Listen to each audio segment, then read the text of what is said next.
So welcome everyone. This is going to be my updated tier list as of, we're in the arse end of October 2019. East Coast Throwdown happened last week, and we've seen Variation 3s. There's been a lot of changes in the game from the last one to now. Of course, Variation 3s are the real talking point. There's been a bit of a balance adjustment for certain characters. It was more specific characters got some changes on the lower end of things. But the big one is Variation 3s. They are now competitively viable. Competitively legal, I guess, is the correct word. And they have been shaking up competition quite a lot. Terminator is also in the game now, but he's not currently allowed at pro competition events. So in true fashion, we are not going to be discussing where we think he is in depth at the end of the tier list. I'm going to hypothetically place him based on what I think he is like, given the fact that we haven't actually seen anything competitive from him yet. What you're looking at right now is not the new list at all. I'm just about to mess around with it. This is my last tier list based on a couple of months ago, whenever it was, and it will be looking a lot different. So first things first, you'll notice where the tiers themselves are placed. I'm going to be adjusting these somewhat and kind of explaining a bit more what I think they are. So I'm not going to be changing around the amount of tiers, but I'm going to quickly throw in a description of what I think they are. I'm going to base it based on what... So I saw a list from Deoxys, and he had a really good formula for how he placed characters here, and I agree with it a lot. So I'm going to quickly show what I'm doing here as a means of what I think these tiers represent, because a lot of people seem to be confused as to, like, they just look at the chart and go like, oh wow, you think this character is as good as them, and you know, this that, and I feel like a little bit more of hang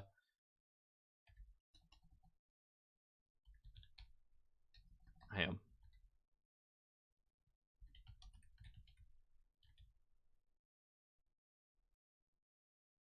I would say just under and just below balance. Because it's not going to be too much. Yeah, that would do. That would do. And then this will be low. And then C is going to be unviable. And S is going to be top.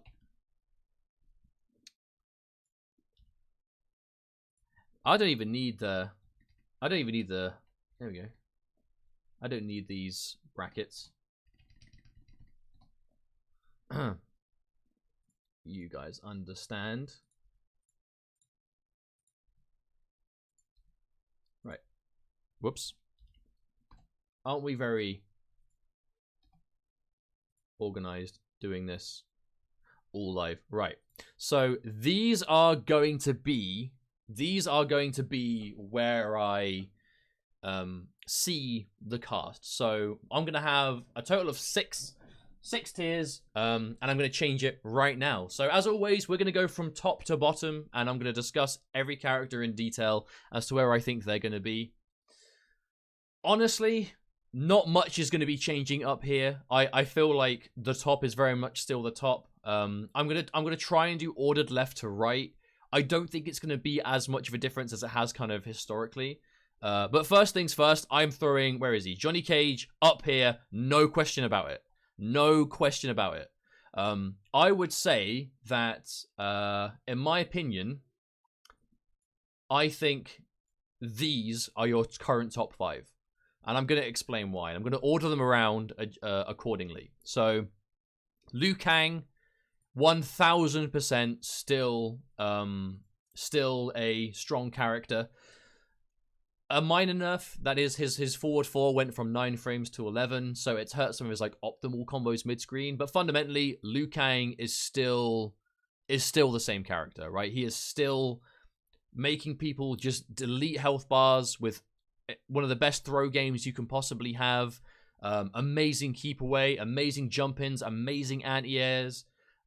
Crushing, one of the best crushing blow win condition games you can possibly have, where if Liu Kang goes into round 3 and he has throw crushing blows, he has bicycle kick crushing blows, he has fatal blow, you are in serious trouble. Continues to dominate a lot of the cast in the game. Has some unfavorable matchups where he has to play differently because they make certain, strings of his whiff, like if the 1-2 doesn't connect. But all that really means, in my opinion, is that he just has to play differently. Like, he still gets to do the Liu Kang thing, and put it to great use. So Liu Kang, absolutely still a top 5 character. Cetrion, still top. Nothing changing here. Cetrion is continuing to shine in the game competitively. We are really looking, the longer this game is out, the more of a place she seems to have. You're seeing players have to really work as hard as possible to deal with the full screen game, like flawless blocking boulders. There is very little room for error when you play against Cetrion. She is a good Cetrion player, like Dragon, that is like the quintessential main Cetrion player we see in competitive right now. Has this uncanny way of just keeping you at arm's length all the time, never overextending, amazing jump kick, the ability to convert jump kicks into the Geyser anywhere pretty much. And again, the entire community is continuing to have a problem with this character. She is really powerful. Nothing has changed there. And she is still just an incredible character through and through. Nothing really else to say. Very similar to be said for Garrus. Garrus is still amazing, has definitely been one of the most nerfed characters in the game, and is still, in my opinion, top tier. The nerfs he received, you really have been able to play around in terms of the overhead got slowed down. Now you can stagger with it. Now you can play, the sand trap got nerfed. Now you can just whiff it on purpose and load it and have it for another amazing kind of like hit confirm to just cash out damage. Continues to have one of the best kind of strike throw games you can have in a throws that give him Oki either end. One of the easiest hit confirmable mids in forward 2. Safe, the flawless block mind game is still there. One of the best jump ins with body splash. Jump kick is really strong. The short of it is he still very much plays the same game, does Garrus. And now, thanks to Variation 3, we've even seen, thanks to Combat, showcasing that Eternal is just as powerful and has a place as some of the other variations that you can pick. A very complete character. We've seen New Era at East Coast Throwdown get top 8 with Burrito Voorhees taking out players like Video Games Yo. We continue to see Infinite Warden players doing really well, and as that is just a variation that could, as far as I'm concerned, Infinite Warden could never be bad. Could never be bad with what it can do and how well it plays the game. And now Eternal is just that extra layer on top if you want amazing plus frames, if you want more full screen presence, because against certain characters, if you throw the sand clone up, the esports Garrus, most characters kind of have to hold that. If you have the life lead and you can't really contest with it, you have to play his game. And that does keep Garrus right up here, in my opinion. They're the obvious ones out of the way. Now, I'm actually, so again, I'm going to say, because I didn't say this at the start, I am doing this with high-level gameplay and tournaments in mind, right? I'm basing this off what we've seen in tournaments, what we've seen high-level players be able to do with the characters, be it in competitive sets in exhibitions, be it online, against each other. We're talking high-level players here, right? And we're talking high-level gameplay for these characters, and that's what I'm basing it off. And kind of for that reason, I'm literally going to put Johnny Cage to... I honestly think he has a real good shot at being number 1 in the game. And I know there's going to be a number of people out there like, wow, he's good, but come on, no, number 1? And the reason I think Johnny Cage is number 1 is probably one of the most improved characters thanks to Variation 3 for one simple reason. Johnny Cage was widely considered to be an arguable top 5 character, arguable top 10 before, but had that glaring issue where you couldn't play him against you couldn't play him against female characters, or if the force balls whiffed, he had to completely change his game. He had a lot of whiffing issues. Now, thanks to Variation 3's outtake is pretty much the main Johnny Cage variation that you can play now. Anyone that force balls would whiff on, you can pretty much play outtake and deal considerably better against those characters. You have arguably the best projectiles in the game now in the arcing force balls. 9-frame mid projectiles, very little travel time. The arcing properties make them hard to avoid. It is genuinely really difficult to to deal with this character right now. You know, you have the safe reversal in the Rising Star with pushback to the point that his down 4 is a threat. But the big thing that has me put Johnny Cage at number 1 is he does well against like every character in the top tier. Like, we're looking at, these are some of the most common characters you see in tournament. Liu Kang, Cetrion, Garris, Jackie are literally all over the place. And Johnny Cage beats Liu Kang in Showstopper, beats Cetrion in Outtake, and that's huge. We saw that at East Coast Throwdown. We saw Johnny Cage be put to that exact use. Sonic Fox, of course, picked up Johnny Cage over the last kind of month or so, specifically to deal with Liu Kang, as Ninja Killer is obviously an ever-present problem for Fox in tournaments. And Outtake, one of the characters that they play against Dragon a lot, and we saw the proof. Like, when you see someone like Dragon have to swap away from Cetrion, you know there is no other option for them in that moment. And for that reason, I have Johnny Cage up here. And it's not like he does badly against anyone down here either. Like, Johnny Cage is just absolutely a serious threat in the game right now, and I think a real contender for number 1 right now. As for the order for the rest of them, I'm going to put Cetrion at number 2. I think Cetrion deserves the number 2 spot. As for these, I definitely think Jackie is on the 5th end here. I'm going to talk about a bit more about her in a second. But Garrus and Liu Kang, I feel like these could kind of be either or. I think they're both incredible. I still want to put Liu Kang at the start because I feel like there's less counterplay to Liu Kang. Garrus does have some issues against characters with like incredible anti-airs. If you can, flawless block is 1-1, people are increasingly doing more and more of that. The command grab variations does still have to take a risk to enforce the command grab. As strong as it is, he does still have to take a risk by doing it. Whereas Liu Kang is a lot safer, and I think a bit more like Liu Kang's game plan works against more of the cast without real much adjustments on his part, if that makes sense. I definitely still want to put Liu Kang at number 3. I think it's close with him and Garrus, but I definitely think this is what it's going to be looking like. And Jackie, this was either going to be Jackie or Nightwolf. I've given it to Jackie more because we've seen more of her. There's more representation, and Jackie is again going from strength to strength. Variation 3, Jackie really is oppressive against a huge amount of the cast. Neutral is so much harder to play against it.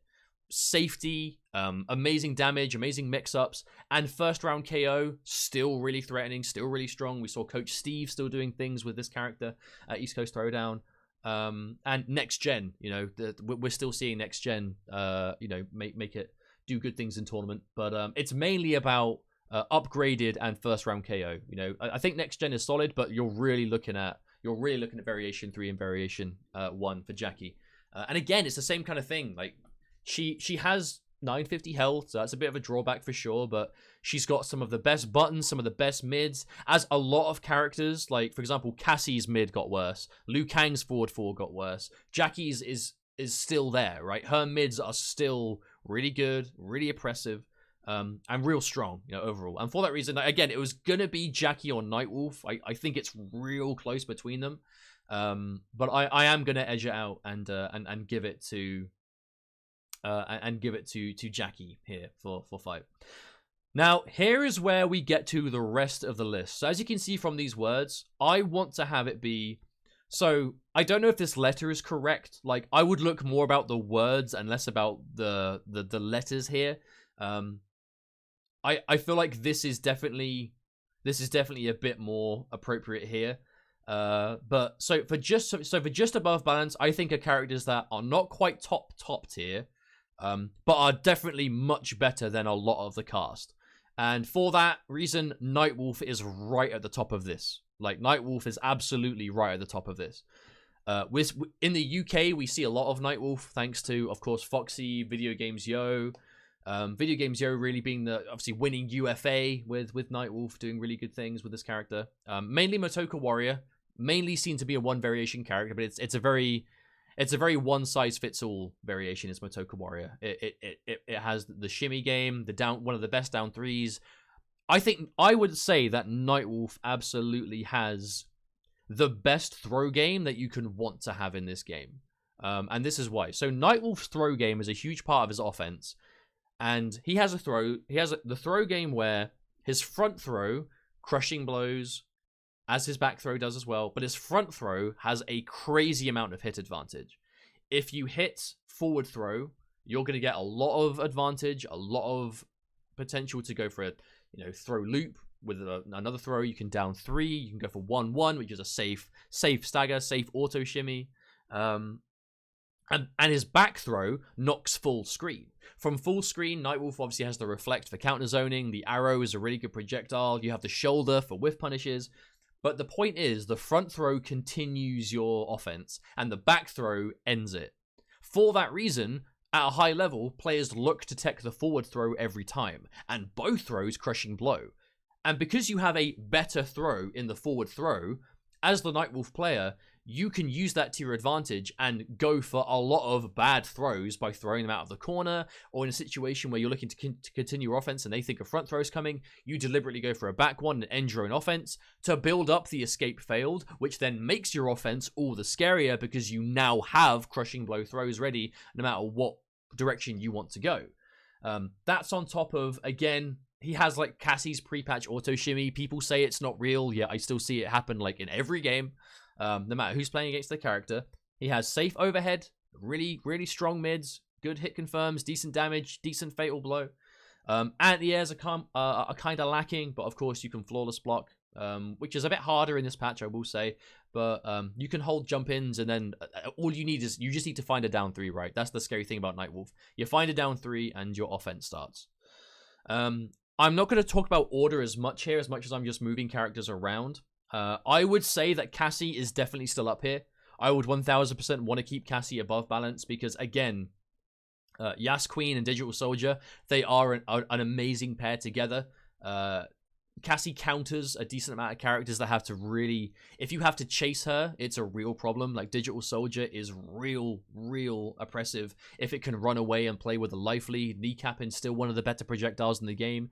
Decent damage, knocks down, mid-screen launch, sure, all that good stuff. But the big thing about Cassie is the recent flawless block change has made flawless blocking her upkick, which was a big negative for her before. Flawless blocking that is a bit more difficult now, thanks to the flawless block change. So it's a bit more realistic for you to go for it to make things safe. If you want to play around the auto shimmy, you do have the third variation does make the auto shimmy safe because you have a safe shadow kick at the end of it, but that variation remains to be seen how good it is. Is it Sups OD or Soups OD? I don't even know what it is. Sups OD. I'm probably saying it wrong. That variation. We haven't seen much of it. I know Cassie players are dabbling with it behind the scenes. I've seen a number of people playing it in casuals, and they seem to be quite torn as to whether they like it or not. But we're mainly looking at, again, Yas Queen, still really good, strong combo opportunities. But the mids, man, oppressive mids. This character's neutral is really good. And I feel like Cassie's the kind of character that the longer this game is out, the better a character like Cassie is going to be, because... she just plays the game, right? She's still got those mids. She still has safety, hit confirm, decent damage, and 2 very good variations, right? Typically, if a character does well against Digital Soldier, she can go straight to Yas Queen and be fine. She's a very complete character in that respect. Aaron Black is definitely not going to be staying here. For now, I'm going to move him down into balance. Sonya, though, Sonya Blade, absolutely going to be up here. Absolutely going to be staying up above balance. Definitely don't think that Sonya is quite as good as we once thought. I think this is the first time that I've not had her in top 5, I want to say. I think this is the first time. I think as the year goes on, she's getting overshadowed somewhat. Not by much, though. She's very much still super strong. We saw a billion Sonyas getting far at Brazil Game Show. Dizzy qualifying for finals with Sonya. Tekken Master winning Brazil Game Show with pretty much mainly Sonya. I think she really still has a strong place in the game. That built-in 50-50. The ring blast projectile game is still good. Like, she still does what she does. But I feel like progressively as the game moves on, she becomes more and more of a dry keep out character and less of like an offensive character, right? I feel like there's no mistake that we're seeing this character do more things as a dry character, right? When you watch Dizzy, when you watch the way Tekken Master will kind of really sit there and force mistakes out of you, because that's the point of this character, right? She doesn't have super fast mids. She does have the forward 4, which, yes, it low crushes. No, forward 3 even. I think it's forward 3 I'm talking about. Forward 4 still does work, but she's got the low crush mid.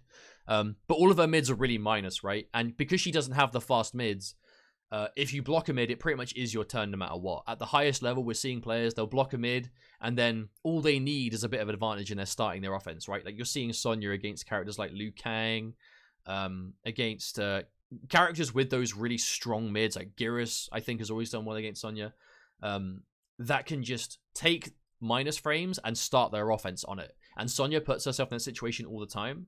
But that's her only real downside. She still has amazing anti-airs, jump kick, one of the best fatal blows out there, incredible damage. Really ticks a lot of boxes, just not as many as some of the characters above her, but still very much, I would say, above the point of balance. Definitely a very solid character overall, and absolutely still top 10, I would say. Now, I'm going to start moving some characters around here. Where I place them might not be final. I think Jax, definitely still up here. We're seeing less of Jax as the game moves on. I feel like this patch has given people, a lot of Jax players, they kind of move to other variations that kind of, you know, they're kind of dabbling around and seeing how they work. I think we would have seen more of Jax. If VGY decided to play Jax at ECT, but he decided to stick with Shao Kahn the whole time, so we didn't see it. But Jax, again, hunker down, really is the hunker down machine, right?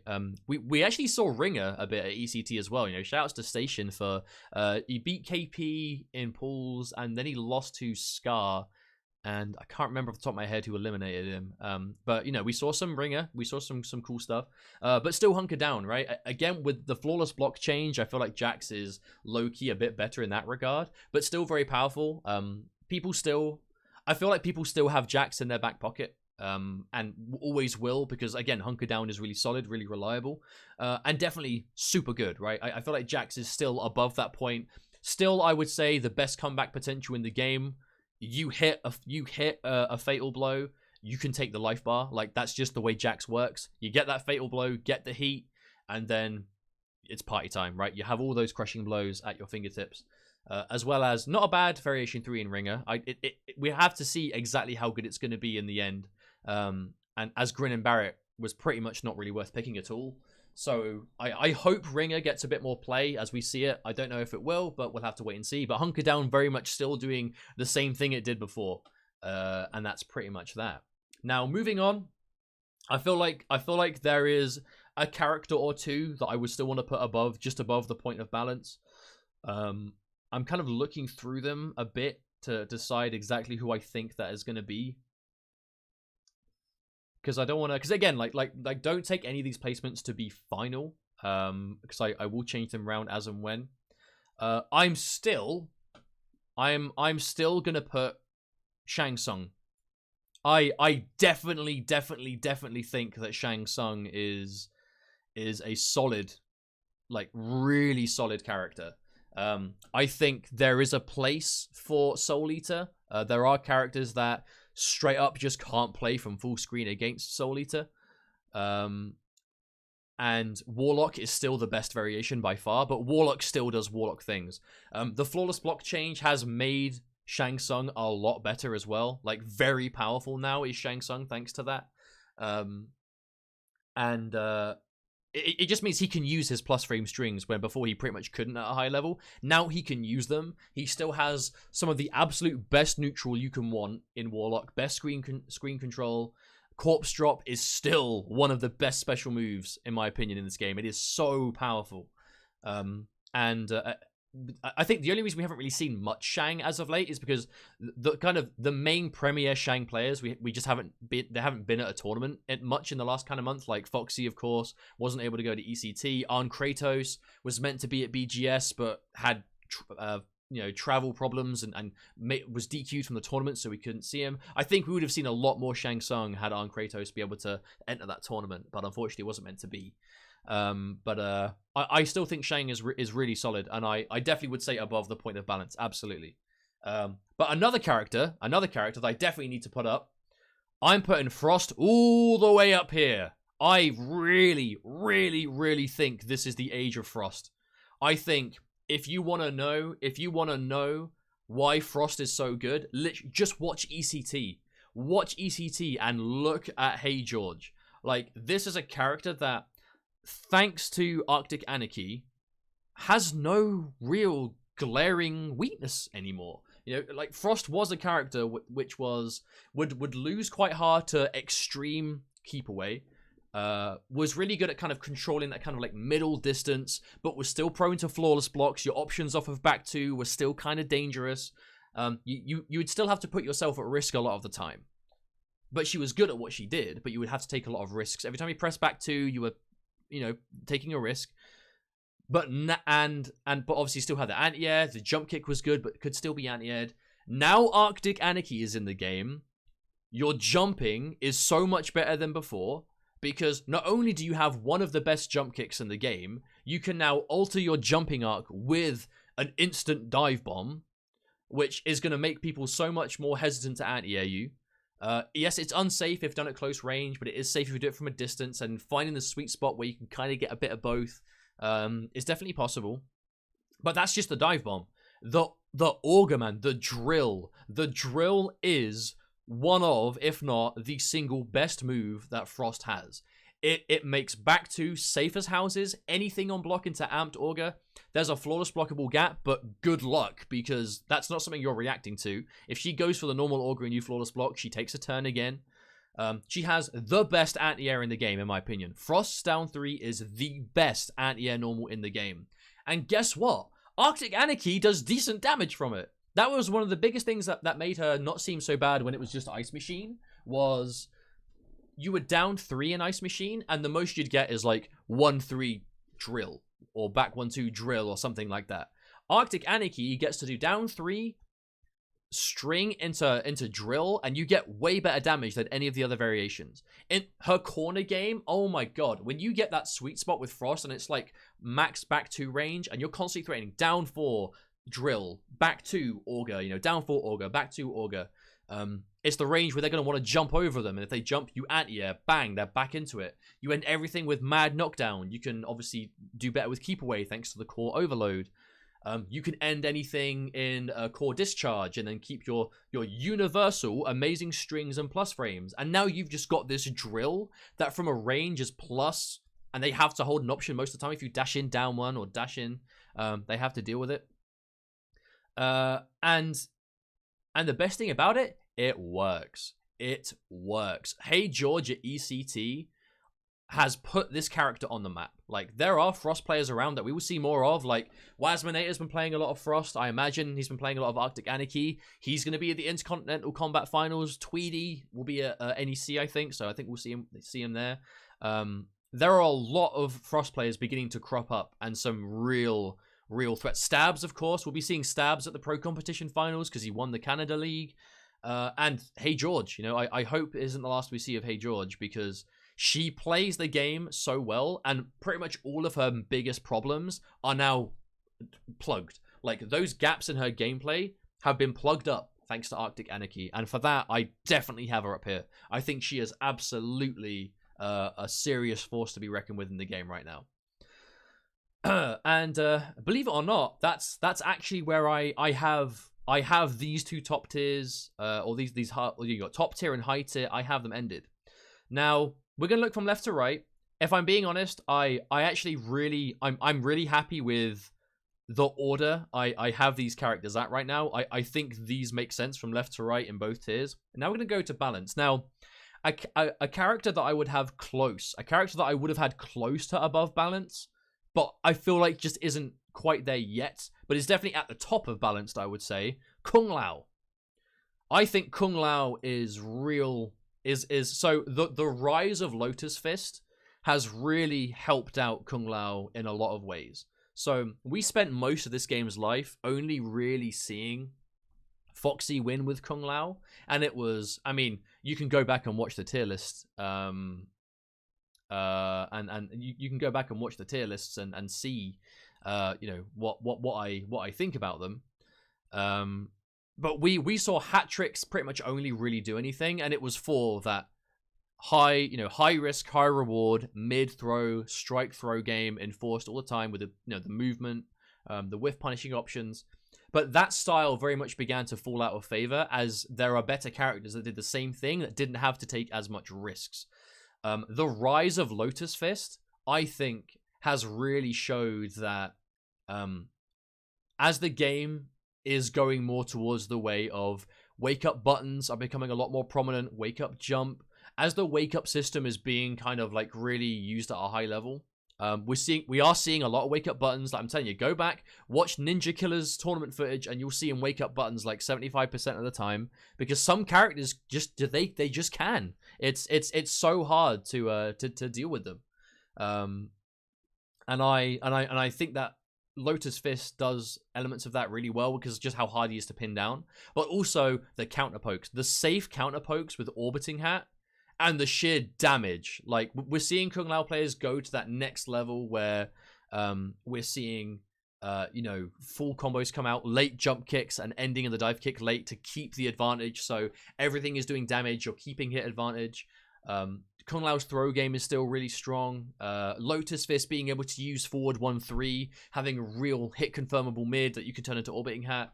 And the biggest problem we all thought would have happened with Lotus Fist in terms of like having to constantly use both bars to use orbiting hat, because of how fast that bar comes back when you use it, he doesn't seem to be that down on resources for that long. If he spends the resource on the orbiting hat and it hits, by the time his combo's finished, that bar is pretty much back anyway.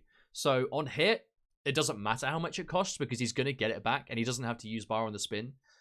If he wants like 2-bar combos, he can, but by the time that 2-bar offensive combo is done, the first bar is almost back. And obviously your defensive bar just skyrockets back.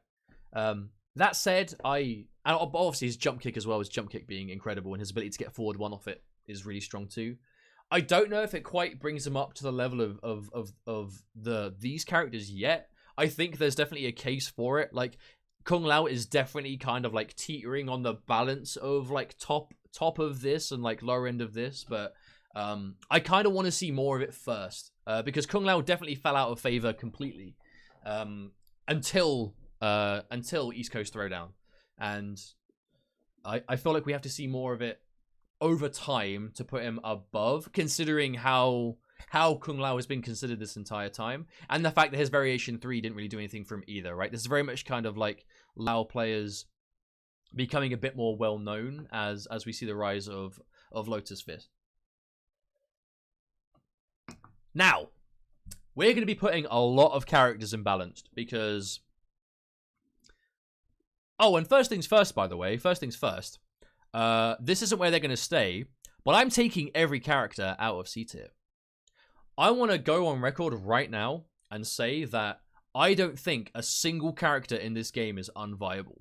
I've put an unviable tier here just to put nothing in it, because I genuinely feel that right now, every character can be played. The difference is who else, does it a bit better, or, maybe they're, because like right now, we're gonna have our low tier, bottom tier characters, but they're not going to be bottom tier because they are completely worthless, because they have nothing good about them whatsoever. It is literally going to be because someone's got to be. Someone has to be bottom tier. Unviable, I mean, doesn't work in tournaments. Unviable is like picking this character in a tournament is a good way of just saying, I don't want to win, thank you.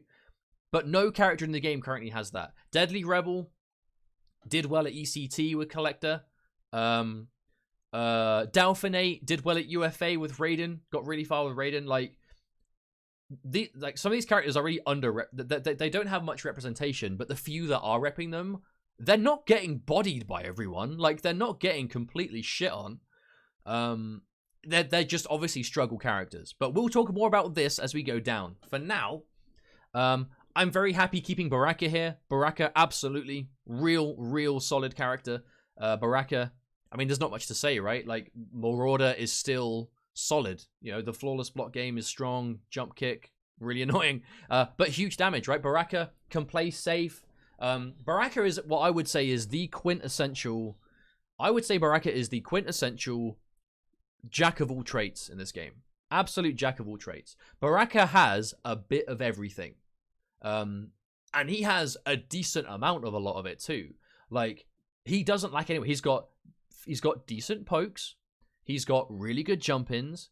He's got a decent mid. He's got the back three when they're conditioned can work. Forward four is decent. It's not the best by any means, but it's not bad. Forward 4-4, safe, yes, goes really far, but it is minus, so your turn is over unless you have the flawless block mind game. Fatal blow, not the best, but really good. Damage, some of the highest in the game, but not the highest. You see what I'm getting at? Like, he has a really good amount of everything, but not quite the absolute best in any of it. Is projectile, not the best, but far from the worst. Like, it continues. And I would say that but again, at the same time, like, he does have some difficult matchups. He can be flawless blocked. His 1-1, we're seeing progressively that there are counterplays to it. He can be flawless blocked on some of his better strings. 4-2-1, 1-1-2. But you can play around it, like, again, you have options. He gets no Oki from either throws, so his throw game is arguably on paper not great for a character like him, but both of them have a crushing blow, which instantly makes up for it. Like, it just continues to be that ever-glowing example of a balanced character. A very solid balanced character, nonetheless, but very much kind of there, right? Baraka is never going to be low tier as long as he exists currently. But unless he was to get any changes to some of his tools, I don't think we'll see him skyrocket up either. And his Variation 3 definitely isn't... He's one of those characters that Variation 3 didn't do much because Marauder is kind of as good as you could want him to be, because the extended pokes make his neutral jumps better pokes. Gutted obviously gives him a great crushing blow and the ability to launch off whatever he wants and huge damage. And a crushing blow you can manually cash out on, which is huge. But the other variations can't really match that, and I think Baraka's forever going to be like a Marauder style with that. I would say Baraka and Kung Lao are very similar in that regard. Two characters that could very easily be above here, but I don't think are quite up there yet. I guess we'll have to wait and see.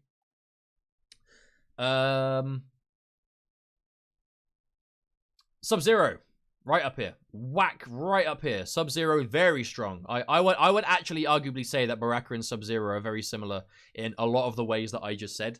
I think Sub-Zero is solid as a rock. Again, not the best mix-ups in the game, but far from the worst.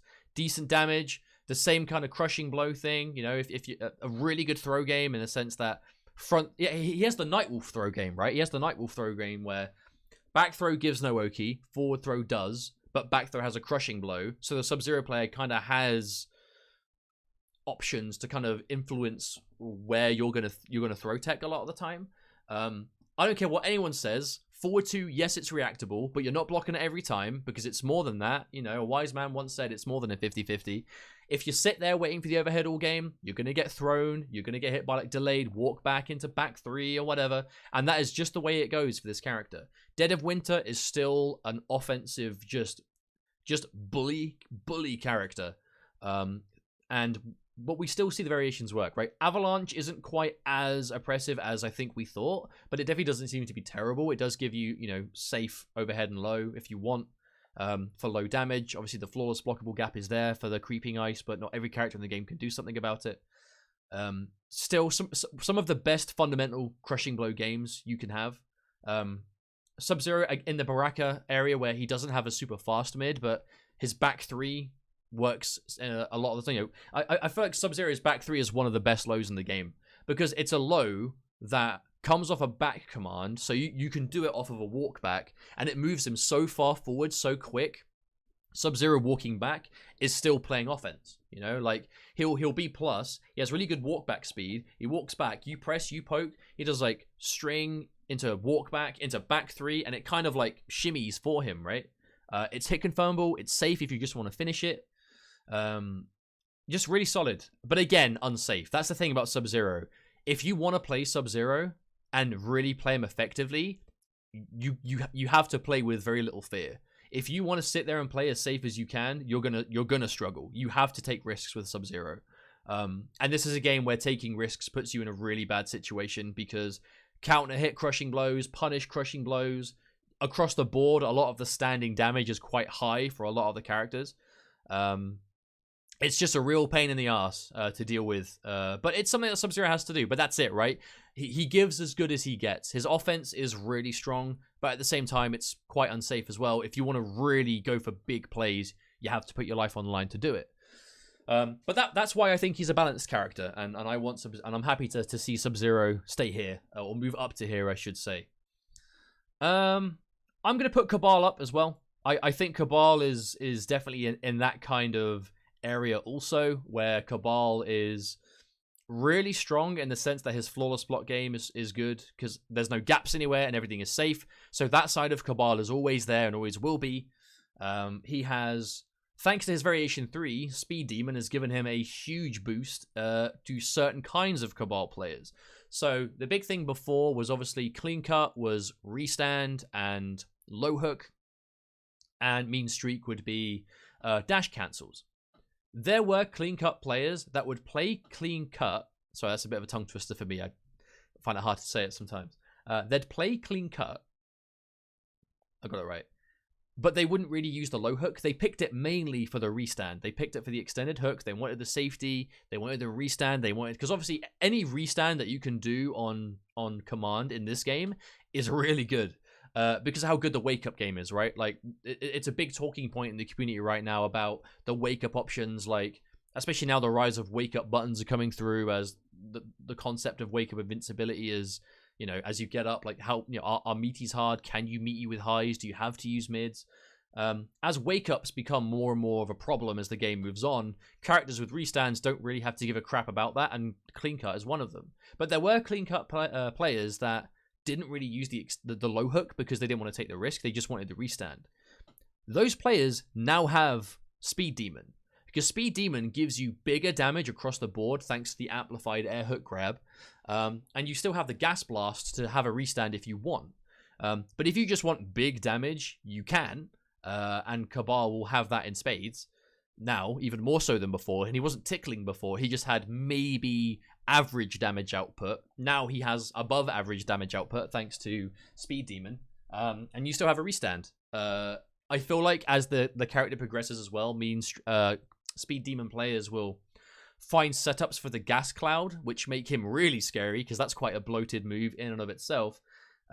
But again, that's the thing about Cabal. Like, we are still seeing Cabal players like Kerbo at ECT, you know, winning over Silvereye, getting decent wins. Unfortunately, getting eliminated. Had a really close game against Samij in winners, but then unfortunately got eliminated by Maxter, actually, of all people. You know, MK9 OG, Maxter with the MK9 runback, Kerbo versus Maxter. Only this time it was an MK11. Apparently that was the first time they'd ever played in tournament as well, which I thought was wild. I can't imagine they hadn't played before then, but apparently it was true. But Cabal, very much not on the upper end of things, but far from the lower. I feel like Cabal is like almost this game's example of a balanced character, where he doesn't really have any dirty mix, and the only variation that has mix is unsafe, because the low hook is unsafe, and no gaps anywhere. But to make up for that, not the best buttons in the game, far from the worst. Like real, like good mids, all the mids you could need. But his fastest mid obviously is forward 4, not hit confirmable outside of Mean Streak. Safe as well though, you know, again, that's the big thing. Doesn't excel at certain things his normals does that others do, but at the same time, like, safe as houses. There's a lot of room for error when you play Cabal, I find, right? Like, you don't have to put your life on the line as much. But that also going to hold him back in the sense that opening up people at a high level and chasing. That's a big problem Cabal has, is if he has to play catch up to you, he's going to struggle. Because even though he has the Nomad Dash, his forward movement isn't great. His standing buzzsaw, quite slow, really good because it knocks down on hit. But if he's playing catch up and he's trying to, you know, bring the life lead back against a dry or lame character like Cassie, like Cetrion, even Frost now, you know, even more so. He is going to have to, and Katana as well, he's going to have to constantly play catch up. And that's something that he has historically not been great at. And he still has that problem. You know, that has been his weakness, is he's easy to counterpick with certain characters. It's actually why I'm surprised that it was so close between Kerbo and Samij at ECT, because Digital Soldier Cassie historically has trounced Cabal. I don't know much about Speed Demon though, so I'm gonna have to wait and see if that changes the matchup at all, but I don't see it doing it much, but that's what we saw. But that's where I'm going to keep Cabal. Now, here is where I think things get a bit different. I am going to be putting Katana up here, right here next to Cabal. This patch has been very good to Katana. In my last tier list, I put her really low because, again, there were murmurs of Highborn going around, but we weren't really seeing it. And Fanfare was still considered to be the variation that the Katana players were wanting to play, thanks to the buffs that it got. And I put her like bottom tier because of it. This patch has been very good to Katana. Universally now, she has an extra crushing blow on one of her strings that ends in overhead. If you block it low, it's going to crushing blow and launch you. The new variation, Fearless, gets low fan, which is a 14 frame, really fast, low projectile that you pretty much can't really avoid the chip for. Amplified on block is safe with a flawless blockable gap, but it's really hard to flawless block, and if you try and flawless block and she doesn't amp it, it's safe. That also adds elements of a mix-up there, so you can do low fan, fuzzy the overhead, but you have to be looking for it. She can now amplify her air fan after throwing it to recover way faster to give her combos that she couldn't get before. So Fearless, the new variation, I think really does just give her... Because I've actually been playing... I don't know how public this player has been playing the character, so to keep it hidden, I'm not going to say. But I've been playing against a player that has been picking up Fearless and has been doing really good things with her. And the neutral that Fearless has, it's like MKX Melina all over again, right? Like, because of how slow the character can be played, you can always break away for the most part. She's always going to have breakaway unless you really get an opening. Amazing anti-airs. You know, her down 3 is almost frost levels of good. Low fan, shuts down footsies a lot of the time. Again, the safety of it. Has Foxy been streaming with Fearless? Or is that just chat saying Foxy? But the big elephant in the room is still Highborn. So Highborn Katana is looking more and more dangerous as the game goes on. So Highborn, of course, they changed some of the hit detection on the Edenian Razors, which is what she gets instead of the fan lift. She gets the spinning fans instead that deal tons of damage. Tons of damage on hit and mad plus frames, and on block completely safe and like 5% chip at will. It's super crazy. So Foxy played for... Okay, so if Foxy's been playing it on stream, I'll say it, and potentially we're saying it. So Foxy's been playing a lot of Fearless, yes, and we all know how good Foxy's neutral is, and that is a good match for Foxy. But Highborn, I feel like we're going to see more and more Highborn as we go through. I feel like Dragon keeps swapping to it when things go bleak. I know Hayate has been saying he's been playing it. And that's just a couple, you know. I feel like there are more Highborn players that are going to start to creep up with just the Melina Sai jailing and being so plus on block from so far and leading into the chip damage. Really strong as we go through. And the flawless block change... again, has made characters that are a bit more kind of like hesitant to do strings with gaps in, which Katana has had in the past a bit. But things like her jump kick, flawless blocking across the board is a bit harder now. So it's better for a character like Highborn if she's just looking for it. And decent damage. Really solid. He literally titled his streams, Melina player plays... Okay, well, then there you go. That's the one then. But for that reason, I feel like Katana is here. I know a lot of people are saying they think Katana is like top 10 S tier. As much as I can see the potential, I haven't seen it yet in high level play or tournaments, and I want to see it first. Because all the thing that combines all these characters up here is that we've seen it happen, right? We've seen it happen in tournament. These characters are real strong, and we haven't seen that yet from Katana. But I think there's definitely a case for it. Now, who else? Kotal Kahn. I am whacking Kotal Kahn right up here. Kotal Kahn is so much better than he was before. Oh my days, is this character a lot better. One of the characters that received a lot of changes in the latest patch, Variation 3, Bullock, is kind of broken. I think it's kind of busted. You can't kill him. If you have to play at a distance, you can't kill Bullock. He's just like, Sunray, can't kill me now. Eat a disc. 24% crushing blow, whatever. 16% discs by itself. And there are a lot of characters that have to play that way. That have to play at that distance that he kind of shuts down. But not only that, Ascension. Oh my god. Ascension is so much scarier now. The command grab now, you can decide what direction you throw them, which is something that people have wanted to see since day one. I'm one of them, so I'm happy to see it. His normals got better. 1-2 ticks now. There's a gap, but it ticks into command grab, and on block still plus. No, it is now plus. It used to be safe, but it was plus. It gives him more damage across the board because Kotal used to have to sacrifice a lot of damage for positioning. Now he doesn't have to. But again, it's hard to say. Command grabs, like, if anything, the reason I have Kotal here is actually because of Bullock, not really Ascension. Because command grab characters in this game do not have a very good time. The only one that breaks that rule is Garrus, because his universal moves make his command grab so much scarier than anyone else's. Like, Garrus straight up has, like, Titan Tackle is the best command grab in the game. Straight up. Like, it is ludicrously good. Because when it's paired with what Garrus has, the Titan Tackle is just, I mean, it is the highest reward. It is the highest reward grab you can have in the game, because it ticks off a 4-2, which is, you have to hold it. You have to guess. You straight up have to guess.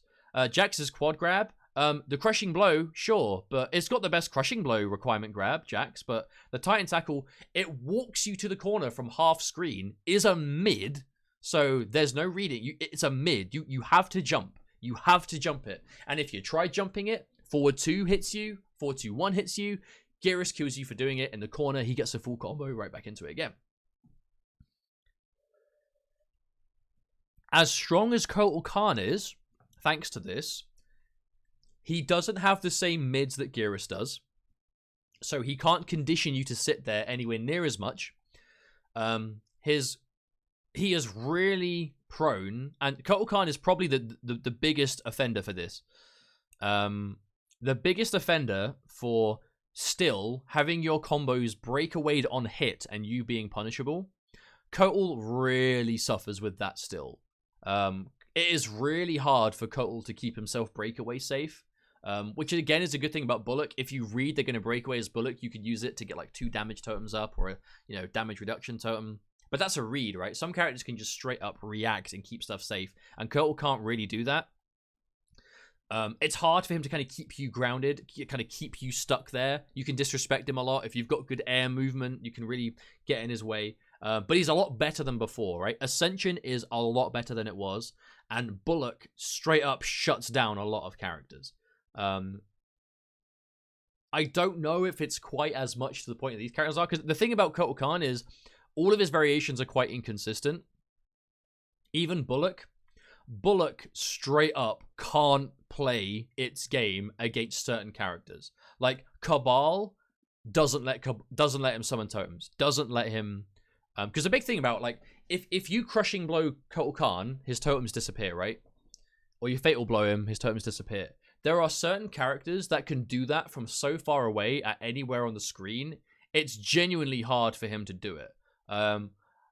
Yeah, like Noob Saibot teleport, Scorpion teleport, Sub-Zero slide, Johnny Cage shadow kick, like Cabal and his 1 billion counter hit crushing blows. If he wants to summon anything, you just save all your crushing blows, and the second he sets up, you just hover around that mid-screen distance. If he wants to come out of his sun ray, you can obviously fish for them. They're all safe anyway. Cassie, Cassie is an example of like a keep away character, like the Scarlets, the digital soldiers. Anyone that has to really sit at full screen a lot of the time is going to lose to it. But anyone with like really fast reactionary movement will stop Bullock from being able to do its thing, especially if you have counter hit crushing blows on demand, which a lot of the characters have, and pretty much most of these have in spades. So that's something that really holds the character back. I feel like Kotal Kahn does still have too many counters to be considered above this, but he is definitely a solid character and by far the best he's ever been in this game. In MK11 anyway. Now here's where we get a bit unpredictable, I would say. I'm keeping Aaron Black up here 1000%. I do not buy into the conversation right now that Erron Black is I'm not talking about Noob Teleport Crushing Blow. I mean, like, he does the Sun Ray and you teleport him. He does the damage reduction totem and you hit him for it. Like, you have options. Like, Noob is one of the slower ones and he can still do it in the air. But anyway, like I was saying, Erron Black is still a really solid character. He is just not as good as he was.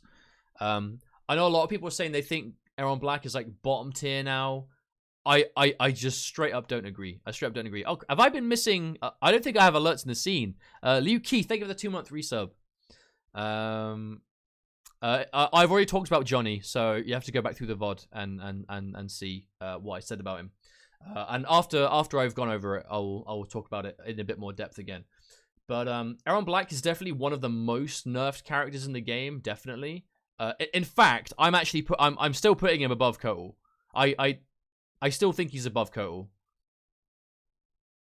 Yeah, I definitely still think he's above Kotal. Because like Erron Black's game still works. He's just a solid character now, and I don't think that's a problem. He was like super autopilot, really one player mode. But almost everything he could do that was really strong has been toned down, and that's why I say Erron Black is the most nerfed, because everything he did well took a hit. His pokes took a hit, his damage took a hit, his acid got nerfed, his forward 4 got nerfed. Everything that was good about him got nerfed. And he still works. You know, we saw Pulse destroy people. We saw Euphoring doing really well. Hayate didn't have a great showing at ECT, but is still, you know, making the character. We saw, there was an Erron Black player that did really well at Brazil Game Show.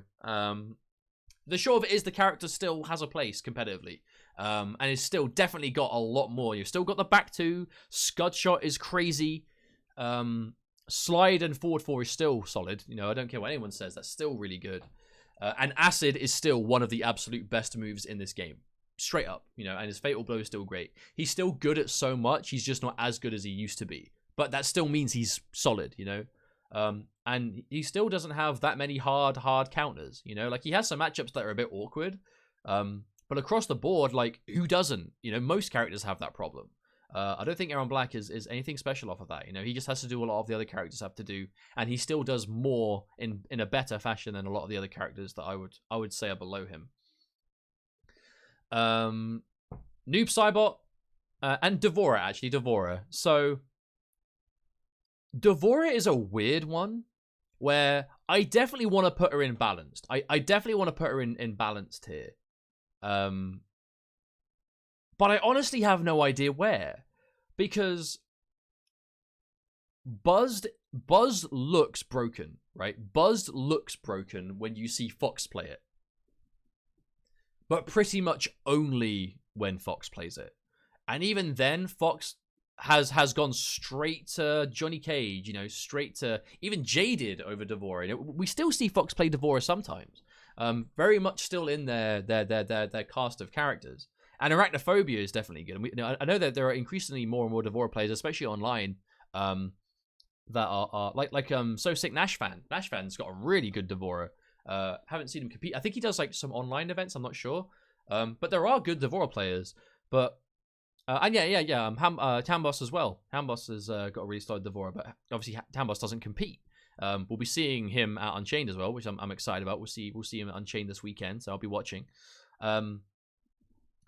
But I just don't know if that's enough for me to... Because, again, the big thing is, a lot of the characters in this tier, like, yes, it's from left to right, but a lot of these characters, I would say from here to, like, pretty much the rest of the tier, they're pretty even, if I'm being honest. There really isn't much, I would say, in between these characters. I would say, like, from Sub-Zero to, like, Noob Saibot, I would honestly have them all be like this. You know, I think they're all like this. I think they're all fine at this point.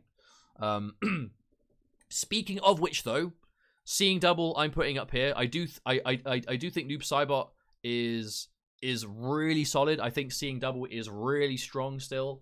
I think it's not very flashy. It's not very special, but it's solid. It's solid. I would say he is like I would say Noob Saibot is like the quintessential like middle point, right? Like I would say he could be a contender for like the middle point of the game where, but he does lack in certain areas. Seeing double is the only real variation competitively that lets you play the game the way it's most effectively played. It's the only one that lets you turn your mid safe, really, for the most part. But it doesn't have huge combo damage outside of the corner, but it does have decent damage, thanks to low slide amp just doing so much. The crushing blow fix really helped him.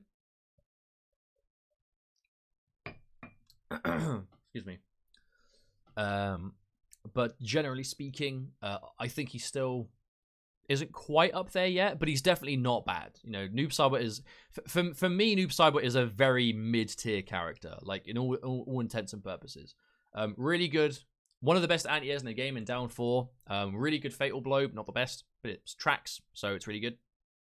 Different, you know, decent damage. Back one grab is like still really good for combo damage in the corner or just confirming anything into fatal blow. But held back a lot by certain holes in his gameplay that a lot of the cast don't have to worry about, but he still has more than others in that regard. And the right. And so here we get a little bit strange. So I'm going to put, I'm putting Scarlet up here. I think Scarlet is solid. I'm going to put Scarlet up here. I definitely think Scarlet is above Kotal. Again, like, this is where it gets a bit, like, it doesn't really matter where I put the characters, if that makes sense. It doesn't really matter too much because I think they're very close to each other. But I definitely think Scarlet is up here, for sure. Solid variations all around. Decent damage.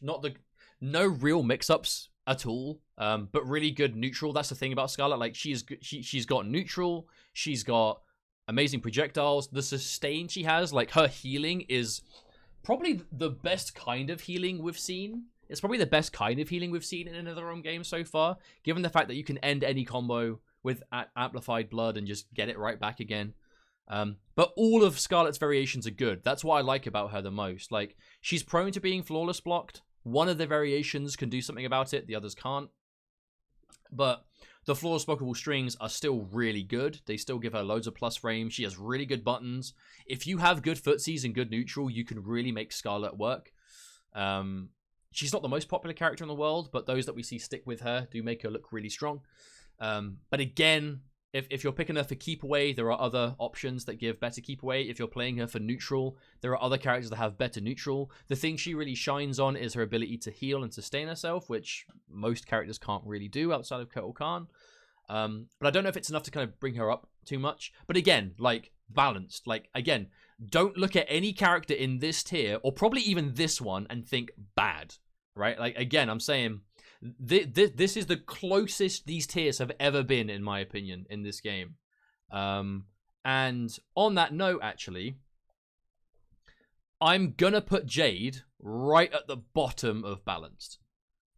Jade is a really weird one, where there are certain characters that she just does really well against, but she really has to work. She is not bad, but she is kind of nothing special most of the time. I know Fox, Sonic Fox again, a big believer in Jaded particularly, and I know obviously Do Basic plays Jaded now. Katana Prime has been playing loads of Jaded. Jaded is definitely the main one, thanks to the Nitro kick being plus all the time. But the thing is, she still has some of the absolute lowest damage in the game outside of the corner. She's very meter intensive. Like, she has some of the best normals and plus frames on tap thanks to Nitro Kick, but nothing does a lot of damage, and she has to spend resources. If she doesn't come off resources, she isn't threatening. Obviously, Wiggle Stick, one of the best buttons, single buttons in the game, but it's a high, can be whiff punished. so you have to really be careful. Back 3 and its follow-ups, now especially thanks to the flawless block change, much better to go for the whole thing. And even in Jaded, like, you pretty much get back 3-4, 3-4 for free, because they can't risk flawless blocking it, because Nitro Kick will chew them up and hit them. She still does have one of the... I actually think her Fatal Blow is really underrated. Jade being one of the few characters in the game that can straight up hit confirm, like, back 3-4-3 into Fatal Blow for, like, well over 400 damage. And that's a fast, safe mid, too, that has a lot of options after it. One of the strongest things about Jade is that Fatal Blow and its confirmability. But she's hard, right? She's very, very resource intensive, very difficult to play at a high level, and make the most out of her, and very low damage. But, you know, decent crushing blows. Some of the stronger mids are a really good strike throw game. But all of that on the back of what I would say are a considerable amount of drawbacks. I think it takes a truly special player to make Jade work. But even then, you still see the character work in tournament, and that's the thing, right? Like, don't see me putting her at the bottom of the balance tier as, oh, she sucks then, because absolutely not. Like, no one in this game is unviable. Like, this is fine. If your character is here, and probably even here, don't worry about it. It's not a problem. But here is where we get a bit strange. So fundamentally, I think this is what the list is going to look like. I think Scorpion is at the top of just below balanced. And then Kano and Shao Kahn are... I would say Kano and Shao Kahn are, like, dead even. I would honestly say they're, like, dead even. I would say that Shao Kahn is, like... Okay, so I'll talk about them. I'll talk about them one at a time. So, Scorpion right now is kind of... So he is really close, and again, like, so this is where we get to just below balance. Again, do not take this to mean bad. Do not take this to mean bad at all. These are not bad characters. They're just missing a lot more than these are. But what they have works, and I'll go through them one at a time now and explain why. So, Scorpion. Scorpion is still... He still has a teleport, so he still has... Teleport is whiff punish, hard to throw projectiles, decent damage, you know, good damage opener. You can do it twice in a combo to get really good damage if you want to cash out. But again, it's not the highest damage in the game. Reborn at the highest level against players that really know the matchup doesn't really work, because there is like an OS timing on defending against it. Most of the tournament top level players, or that you see getting the top 16s, the top 32s, know how to do that. So Reborn is hard to actually work. Variation 3, the Scorpion players definitely don't seem to really believe in it. I would like to see more of it, but we're not seeing it yet. And Searing Rage, we saw...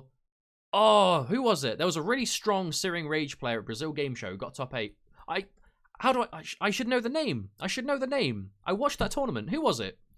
And then also Latin America has a lot of good Scorpions too. Of course, we just saw Chris G won First Attack PR Puerto Rico with Scorpion as well. That was a Scorpion mirror in the grand finals.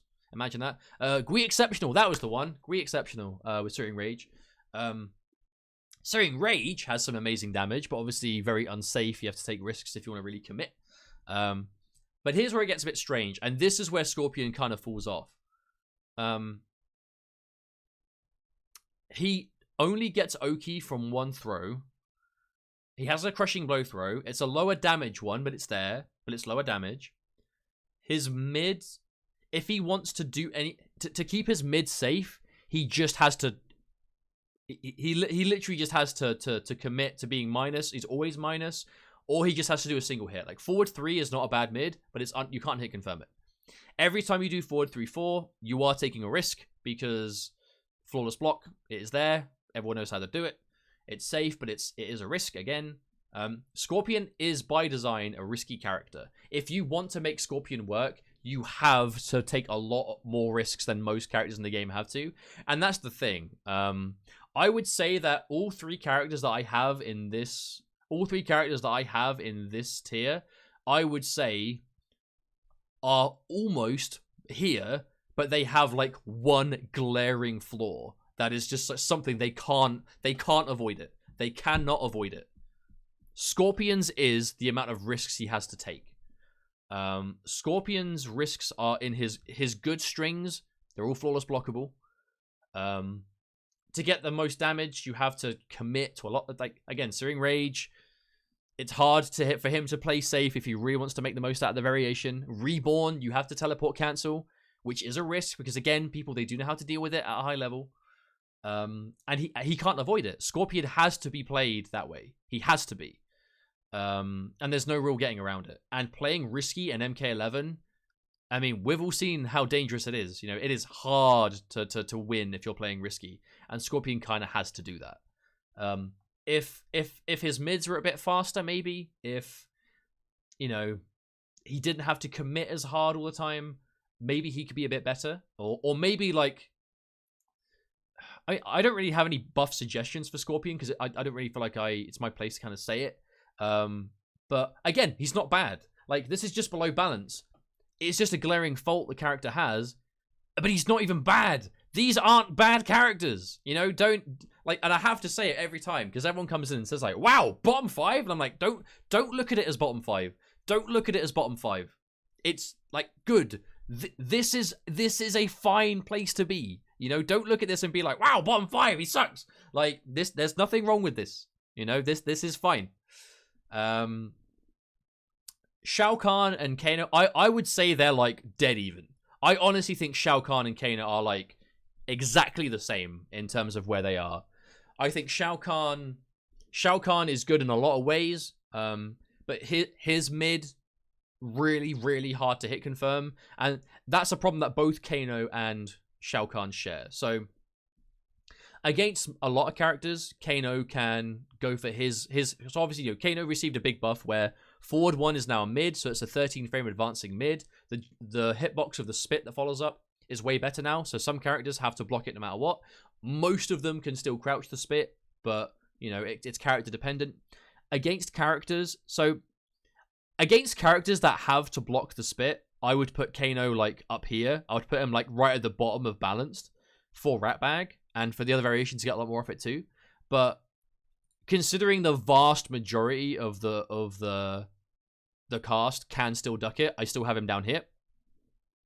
But that's kind of a problem that both Shao Kahn and Kano share, is their best mid option isn't bad, but it's really hard to hit confirm to the point that you find yourself just doing the first hit, and that's pretty much it most of the time. They can OS, like Shao Kahn can OS the shoulder charge. It's really hard. Kano can OS the forward 1 into other options, but it's really hard. But it's there, but it's character dependent. Like, again, I would put Kano at the bottom of this if character can't avoid the spit string. But considering most of them can avoid it, I've still got him here and just below, because that's his biggest problem by far, is Kano's mids got a lot better, but to use them is still quite dangerous a lot of the time, where back 1 is a lot better. Like, honestly, can't say a bad thing about back 1. Back 1 is a lot better now. Really good. Less of a, because it's a bit faster, you're less unsafe for going for it, and it's a bit more likely to hit, especially off your own advantage. Forward 1, night and day better. Forward 1 was nigh unusable before. Now it can be used properly. Rejoice. Thank you, NetherRealm. But again, only some characters forward 1 is hit confirmable. You can OS. It's gonna take time. I would like to see as Kano players get better at option selecting the forward 1 to on block only get the forward 1, and on hit you get forward 1 to, you know, snake bite or ball or whatever it is you go for as a Kano player. Over time, if that OS becomes really, really, really practical, I can see Kano rising. But until that point, he's going to stay down here because we're not seeing it yet. Obviously, only time will tell. You know, we have still some tournaments coming up, so there's plenty of opportunity for it. But again, remember, these characters were all like a tier lower before. I had Kano in that like B tier. So a whole tier jumped up. Don't look at this as still bottom 5. Look at this as jumped up a tier. Honestly, that's the best way of looking at it. Oh, and also Ratbag's Kano bug is huge and really holds the character back until the Optic Blast bug is fixed, where if you trade, obviously the Crushing Blow doesn't come out, which is fine, but the game thinks the Crushing Blow did. If you try and Crushing Blow on a trade, you can't Crushing Blow anymore with the Optic Blast. Until that's fixed, Ratbag is gonna really struggle with that. Right now, I think Kano's 3 variations all have a place. Ripper still has the command grab mix-ups. Decent damage, forward 1 a lot better, especially with the command grab, getting plus frames from that range. Even with forward 1 by itself and a command grab behind it, very good. But again, it's the same problem that I said Kotal Kahn has, where, you know, command grabs in this game are dangerous. Ripper very much still kind of suffers that problem, but, you know, better across the board thanks to the mid increases. Dirtbag, I actually think might be the most solid variation now. Lacks traditional punish damage, but doesn't tickle. You can still do strings into, you know, the buff into the ball and amplify for like, you know, 20% 1 bar most of the places. Like, you'd still get decent damage. It's just not great, but it's there. Safe acids, you know, acid, flawless blocking made the acid even better. Or flawless block change made the acid even better. Forward 1 across the board, now giving you a guaranteed down 1, gives you guaranteed down 1 acid. Much better across the board. I think Dirtbag might be the one. I think Dirtbag might be the one to watch for Kano moving forward. But all 3 variations definitely have a place, and Kano players can now be a bit more creative with which ones they pick. Back to Shao Kahn. Kind of got sidetracked. Shao Kahn, his best mid is forward 3. Really hard to hit confirm, to the point that most Shao Kahns just throw out it by itself. Or forward 3-4 and just leave it there, which is unideal. Gets zoned out really hard, does Shao Kahn. Like, you can go for Hail Mary shoulder charges, but most keep away will give him problems. Like, real dry playstyles give Shao Kahn a bit of a pain in the neck. But again, works. We saw Video Games Yo get 9th place. No, not 9th place, 12th. I think he got top 12, I think. He got top 12. Top 16 at the very worst. Top 16 at the very worst at East Coast Throwdown, which was one of the most stacked MK11 tournaments we've had so far. That was okay, 13th, cool. It was a concentrated tournament, and Video Games Yo was Shao Kahn all tournament and got 13th. Like, this character is not bad. He's just outshined by a lot of them, but he is not bad. Not bad at all. And alas, here we are. We have Collector and Raiden. Still not unviable. So again, definitely bottom 2 for me, but don't see this as I think they are garbage. They're just not.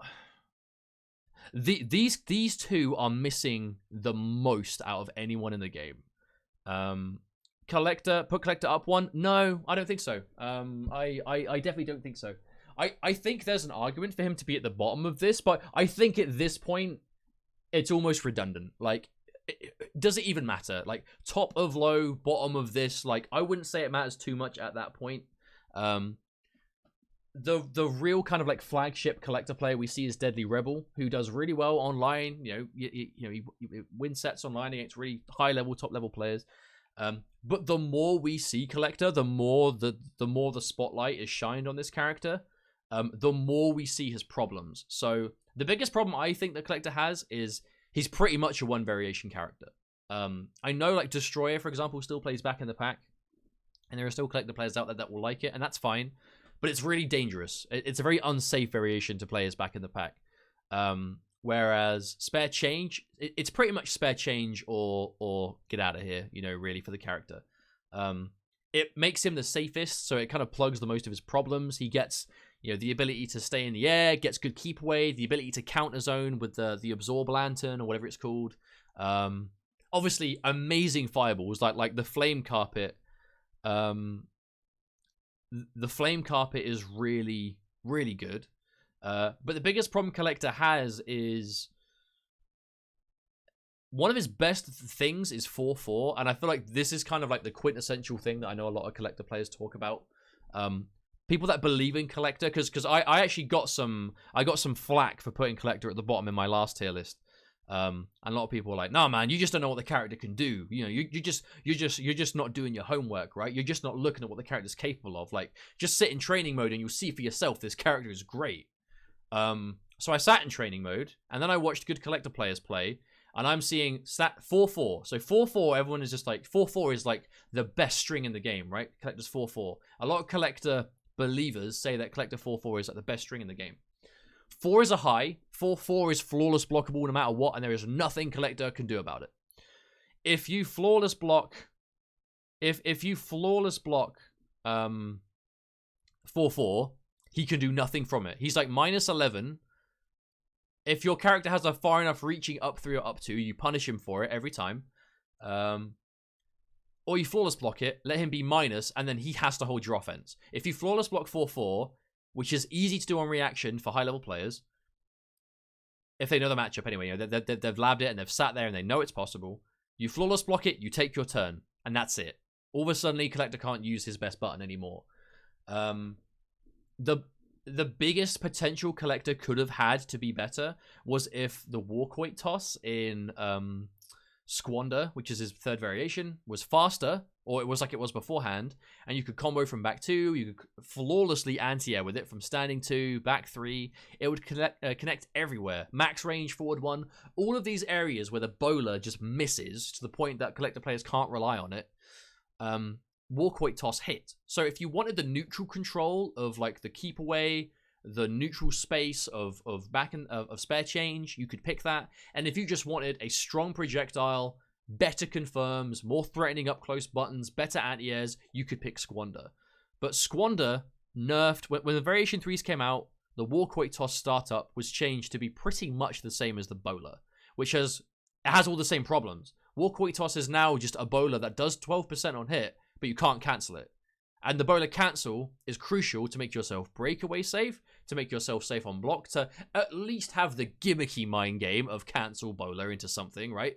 That's a gimmick. At least you have the option of it. And Squander doesn't even have the option to do that. Honestly, if Walkweight toss was the same way it was before, Collector would be night and day better, because he would be a 2 variation character. You'd pick them both.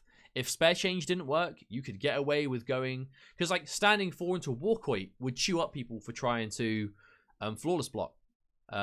Mace charge, obviously, is really slow, so that is something you can deal with on reaction. It's really minus. Like, it's just everything that Collector should be able to do, he kind of can't. You know? He has good confirms, he has good buttons, his forward 1 is good, he's got good hit confirmable buttons, he's got a good down 4, he's got a good down 2. But he still has a lot of problems that collector players can't really play around. And that's the biggest thing, right? These characters have problems, but you can play around them. If you want to play around Kano's forward 1 and try and bait people into pressing, you want to bait them into, you know, condition them to certain things around your forward 1, you can do it. You know, you can do it. It's hard, but you can. If Shao Kahn players want to play around, you know, people just trying to lane them out and dry them out all game, you can shoulder charge. You know, you can do risky stuff to kind of close that gap and get a big payout, nice damage for it. If you want to condition them with your standing 1 down 4 game with Shao Kahn, it's hard, but you can do it. It's something that everyone kind of has to hold. Scorpion has to take risks, but if those risks pay off, he can destroy you. Like a Scorpion player like Mirko, like Phoenix, like Raptor, these really strong Scorpion players that play around the problems, make the character look way better than this, right? Because those risks they're taking are paying off, because you kind of have to do it. Whereas Collector can't really play around them. He kind of has to do the unsafe thing a lot of the time. And that's about it for the character, right? I feel like if 4-4 was less minus when it was flawless blocked, Collector would be a lot better. If Bowler literally had like 2 or 3 frames less startup, so it didn't miss so many times, Collector, like, I would love to see that happen for Collector. I would love to see either Walkweight be reverted to do like less damage, so it's not 12%, it's like 8 or 9, but kept the pre-patch startup, so it was like the combo one that did better anti-airs, more consistent hit confirms, decent damage. Or they made Bowler like a couple of frames faster, so it didn't randomly miss off anti-airs, and max range forward 1 didn't miss. Like, just something like that. Like, Collector is so close to being really fine, but he's just not there yet. And then we end the list with Lord Raiden. this character needs help. Again, not unviable. You know, Raiden is not completely void of tools, but it's really hard for him to play MK11. You know, he has good mids, but they're unsafe, or the most hit confirmable ones are still unsafe. He has mixed up in back 3 and back 2, but the back 2 is unsafe. And some people say you can react to it, some people say you can't, so people seem to be a bit torn on that right now. He has a launcher in all 3 variations, but in my opinion, the biggest problem that Raiden has is all of his variations get really solid moves that replace solid moves. And that's one of Raiden's biggest drawbacks, is his variations kind of work against each other. Where you either, like for example, the new variation, right? New variation. I can't remember what it's called. But variation 3 Raiden loses the Superman for the Joe push instead of losing the lightning bolt. So instead of losing the lightning bolt, it's truth and light cool. So instead of losing the straight lightning bolt, you lose Superman charge, which I don't understand, because that was his best ender, best corner carry, and in the corner, truth and light has some weird shenanigans with the staff being planted and the amplified stuff. But you lose the Superman, which is a huge problem. Variation 2, you lose the anti-air lightning. Variation 1, you lose the... No, hang on. Which way around is it? So one of the variations loses the air lightning, and the other variation loses the summoned lightning where you plant it. But that's kind of what I'm talking about, right? Every variation loses a really important move in favor of something else that you get, which is a problem. And on top of that, Raiden's fundamental buttons, again, they're so close. Like back 1-2, which is a 2-hitting mid, really easy to hit confirm, but it's -9. Most people have a hit confirmable mid string that is either plus or safe but minus. But for Raiden, it's -9. It's straight up unsafe. And most characters have a hit confirmable mid that isn't. And Raiden's is unsafe for some reason. If back 1-2 was -7 or -6, he will be night and day better, just with that by itself. And again, Raiden, he's not far off. He just has... It's all about making the entire cast be able to play MK11, right? That's the point. It's about making the entire cast be able to play. Pretty much every character in the game has some kind of like... and also like Raiden's safe mid can be flawless blocked, so it's not safe really. So it's like most characters have some kind of safe mid option that they can stick out. And I feel like Raiden's archetype really caters itself to that style of play as well. Like the way that Raiden has developed, he should have a hit confirmable mid that he doesn't have to die for doing, right? Like the way Raiden plays, the range he plays at, you know, the way he kind of plays that kind of like jump distance, looking for it.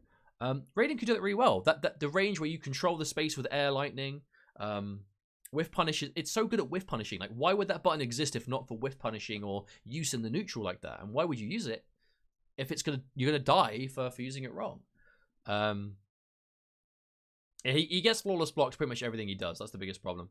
Raiden just needs a little bit more. Honestly, if they just made back 1-2 safe, if they just made back 1-2 like -6, the character would be a lot better with just that alone. In an ideal world, I'd like to see the moves not swap each other so much, but I don't think that's going to happen because they haven't really done that before in patch changes, but I digress. The biggest thing is if they just made back 1-2 safe, Raiden would be so much better. And that's it. So now, let's look at the order we've done. If I'm being honest, I'm kind of perfectly okay with how this looks. This is gonna be the finished tournament list for now. I'm gonna be putting in Terminator, but as like a hypothetical. But for tournament, high level gameplay tier list, I think I'm okay with this. I really like this list so far. And to reiterate again, this is top, like absolute top tier. This is characters that I think are just above the point of balance, so a bit more than they probably need, but, you know, not to the point that they're, like, super duper overpowered. This is, I think, a really solid, like, everyone here is super solid. Everyone here is absolutely a solid character. No question about it. This is just slightly below balance, so characters that are very close to being here that still have problems they can't really play around, but still better in a lot of ways than they used to be. So absolutely still, you know, tournament viable characters, absolutely. And here are your two low tiers, but again, not unviable, but low tier. Low tier mainly because, I mean, someone has to be in a tier list, right? Even if I were to move these both up here, these would just be low tier. You know what I mean? Like, try and look at this list with an optimistic mindset. I think that happens a lot of time when I make lists like this, especially when I put it on Twitter, is people will see this and be like, wow, he thinks Scorpion sucks. Wow, these are bottom 5. Wow, Kano's still bottom 5, but he got buffed loads of times, right? Like, loads of people look at it in the wrong way. In the wrong way, where this isn't, these characters are bottom 5, so they suck. It's